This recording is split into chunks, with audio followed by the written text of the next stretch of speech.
Hello Dinnerets, welcome back to the Waifus. I'm Sefhi, and today I want to do an honest review of Sakura after more testing, after running more team compositions with her, putting her through more situations.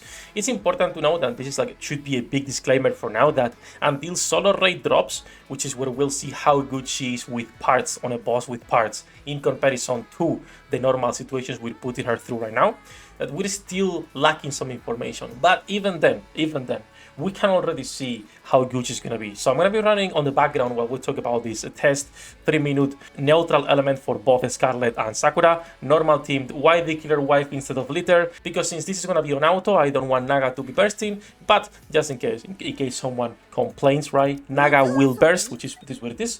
So let's run this on the background and we'll talk about Sakura, her skills, where she excels at, where she kind of sucks, what we need to wait for, and then also super important so you understand why she's so good.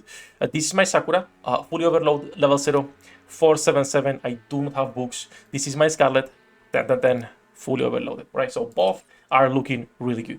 The previous tests that we ran were here on Scarrow's account, and Scarrow has level 754. He had a Scarlet 10 fully overloaded, and Sakura 8710 fully overloaded as well. And as you can see, they're dealing really similar damage no matter the team composition that you put them in.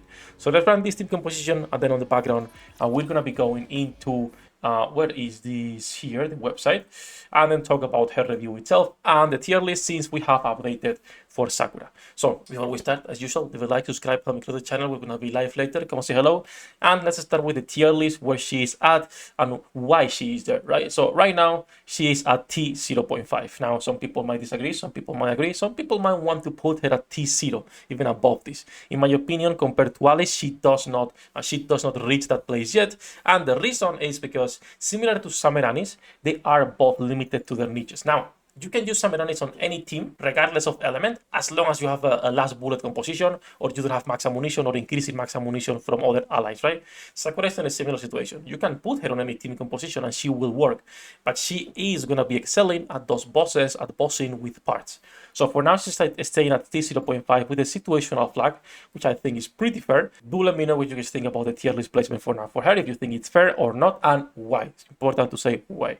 That said, let's go into her review itself and talk a little bit about her. So like I said on my previous video, I recommended 7-10-10. I think that's a really good start. If you are poor on resources, you could go for 10-10 and run her on every situation. Now, you want to go, and it tells you here, right? You want to go 7-10-10, and long term, you want to take a skill 1 to level 10. Because she will be run on every special interception. Sorry, not a special interception. On any solo raid and elemental content we get in the future, be it solo or union raids, where the enemies are weak to wind. 100% she will be running there. And when it comes to the cube, we already talked about this, resilience and bastion. If you have enough maximum lines, you could go bastion. If not, you go resilience, she reloads faster. And then when it comes to the stats, of course, once again, like any DPS in the game, elemental, attack, max ammunition, unless it's something like Dorothy, right, or Private or Sameranis. And then you can focus on crits, and you can focus on hit rate for the filler lines. Now, some people were saying that sustained damage cannot crit. It can crit, right? We were running tests yesterday on a special interception to just start the match cover and see the sustained damage it can crit, because she will apply a skill 2 when the match starts. So that's pretty interesting to see, at least, right? So let's talk a little bit about her skills and what she shines. I'll go into the character traits, and the video you'll find on the website right now is the one we did the other day with the big disclaimer of, hey, this is without parts. When we get to the next solo raid, we will update this review, of course. But for now, let's talk a little bit about her skills. So skill 1 is Bloom. This is a passive that activates at the start of the battle and will forcibly use your skill 2, which is your dot damage. This also, it's where it depends on parts. And this is the skill that if you're running her on normal content, aka no parts like we are doing right now, this skill becomes useless. And this is what I'm giving less priority to skill 1. Because if you want to use her on more content, and you can, she's a good DPS, this skill is never going to be broken. Which again, it's fine. For raids and bosses though, you want to level this skill, at least to level 7. When we get to the next solo raid, we will be able to finally see how much extra damage this is providing compared to running her, for example, here, right, where she is doing, as you can see, 308,339. She is super close to my fully invested Scarlet, which is already super good. And this is with Litter instead of the killer wife, so people don't complain. Because I'm lazy, all right? I am lazy, what can I say? But that is really, really good. So the moment we can put her or beat her against bosses with parts, this will only get better. If you can invest in her, you are getting a good unit no matter the type of content. When it comes to skill 2, this is where a lot of her damage is coming from, but surprisingly enough, even with only a 50% uptime on full glory, she's still doing really good damage with the sustain. So this is her dot, her burn, poison, whatever you want to call it, is the same, right? Dancing Flower, this increases attack damage by 13%, at max level is going to be a 15%, meaning even at the level 7 is more than enough. And at max level, the dot damage deals 256 of final attack and sustained damage. At level 10 is 221. I'm gonna be honest, you can keep this at level 7 if you are low on resources, and it's gonna be completely fine, but you wanna take it to that because the extra damage from sustain is always gonna be good.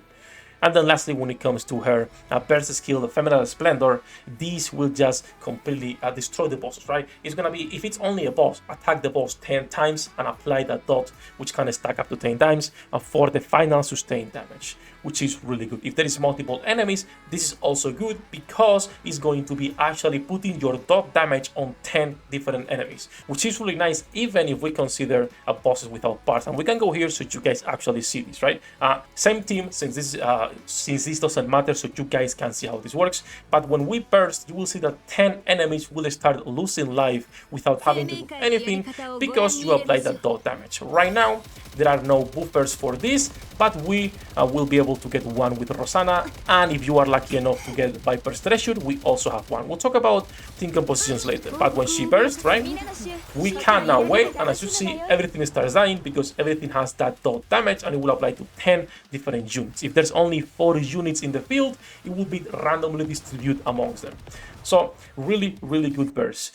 Interestingly enough, a lot of damage is not coming from the sustain, but rather just by her pure DPS, which is really good. Now, after talking about skill, let's talk a little bit about the character traits, because like I was saying, even without parts, she has insane damage output, catching up to most meta characters available at her release. At her release, meaning, well, Scarlet is what everyone is comparing her to, because it makes sense. The moment you pitch her against Red Hood or SBS, you see the difference, but once again, that's not a fair comparison because Scarlet Black Shadow and Red Hood are just stupid damage, right? They are the best characters in the game for a reason. And even then, with SBS in here, you can see that it's only a 1.4 billion difference, but it's still really, really good damage. You have to understand that this is the best character in the game when it comes to damage output, and Red Hood here is being buffed by the killer wife, so this could be reduced even further. So once again, she has really, really good damage. 50% uptime on skill 2, it's more than enough for most type of contents because you're getting that attack damage increase, and you're also getting the sustained damage. This is for 15 seconds, so 30-second cooldown, 50% uptime. And when we get more sustained damage buffer, she will only get stronger. Right now, there is not a lot of them, right? Right now, when we talk about sustained damage, it's only gonna be Rosanna when she is released, and we have to test if she is enough to justify pulling or not, or running her on that team composition. The other characters that have sustained damage, and this makes kind of no sense, it's Nihilister, which is XD, right? Because who is going to be running Nihilister over anything else? You also have Haran. I still hope they reward this because it's the same. It should count as sustained damage. This is sustained damage. Constantly deals 12% of a final attack as damage every second for 5 seconds. I do hope they change this so we can have a full team. And then you have your buffers. Rosanna when she comes out, and Viper with the Treasure. If you don't have the Treasure, which is really expensive, she does not have sustained damage. She also re-enters Burst Stage 2, meaning you are not losing your buffs from Rosanna. You go Viper Rosanna, and then you have your DPSs on your Burst 3 position. That's really good. And this can only get better the more characters they release. I'm suspecting if we get a part 2, there's going to be another buffer or another DPS based on sustained damage. We'll see what they do. She can be used on any team regardless of the type of content, even if she shines on bosses. Like I was saying, she's in a similar situation to normal Scarlet right now, where you can put her on any team, she's gonna be doing good. Same for ex-Ludmilla, right? Christmas Ludmilla. Same for most DPSs. You can place them on any team and she will do good. Of course, she shines the most on parts. And then lastly, official wife finally getting her ult, as it should be, right? As it should be. The only con I can find right now is that she's a limited character and we don't know what Shift Up wants to do next year for the reruns. Is it the same system? Are we getting 12 banners? Are the first year characters not gonna appear anymore and it's only second and third year? We'll see. We have no idea. That's like the only con I can find right now. If you guys can't think of any other cons, do let me know, because even at low investment she's doing good, so she doesn't really need to be fully invested in order to become a usable character. She's really good already on 477, catching up to my Scarlet fully invested. That's crazy.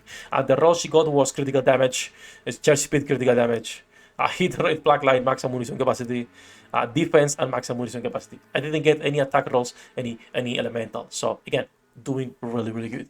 And so that's gonna be it for now when it comes to her character traits, where she's going right now, the tier list updated for her. Until we get Rosanna and the next solo raid, I'm not going to be making any more changes into the tier list, because I think right now it's on a good spot. That said, as usual, right, do let me know what you guys think about this, if she's on a good spot or not, if you would change her and why. And that's going to be it for this one. Just a short video doing an honest review without the clickbait from the other day, even though the clickbait always works, right? Clickbait always works. On Sakura Blooming Summer and why she is so good. As usual, thank you to my patrons for making this content possible. I love you all, bossos.